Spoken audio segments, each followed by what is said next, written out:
Buhay pang pag-asa ng Far Eastern University Tamaraos na makapasok sa Final Four ng UAAP Season 87. Yan ay matapos silang talunin ng National University Bulldogs sa kanilang laro kamakailan. Yan ang ulat ni Rafael Banderel. Sa unang pagkakataon ngayong Season 87, nakalasap ng back-to-back wins ang FEU Tamaraos sa UAAP Men's Basketball. Tagumpay ang Tamaraos kontra NU Bulldogs 61-56 upang selyuhan ang kanilang ikatlong panalo.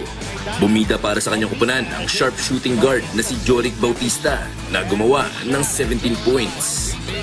Sobrang saya po kasi yung mga sabi nga ni Royce, yung mga hard work namin, yung paano namin i-push yung isa't isa sa training na ginagawa namin, paunti-unti nang nagbubunga, tsaka sobrang sarap talaga sa feeling na makuha yung panalo.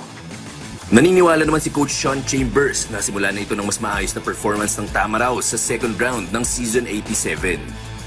This second round of the season is going to be a lot different for us. We're getting comfortable. Our desires, our goals, and our focus on our game plan. And it's starting with the defensive effort. We've changed some things up on our defense, and I have to say, starting with these two guys, they're leading the way on how we're defending compared to the beginning of the season.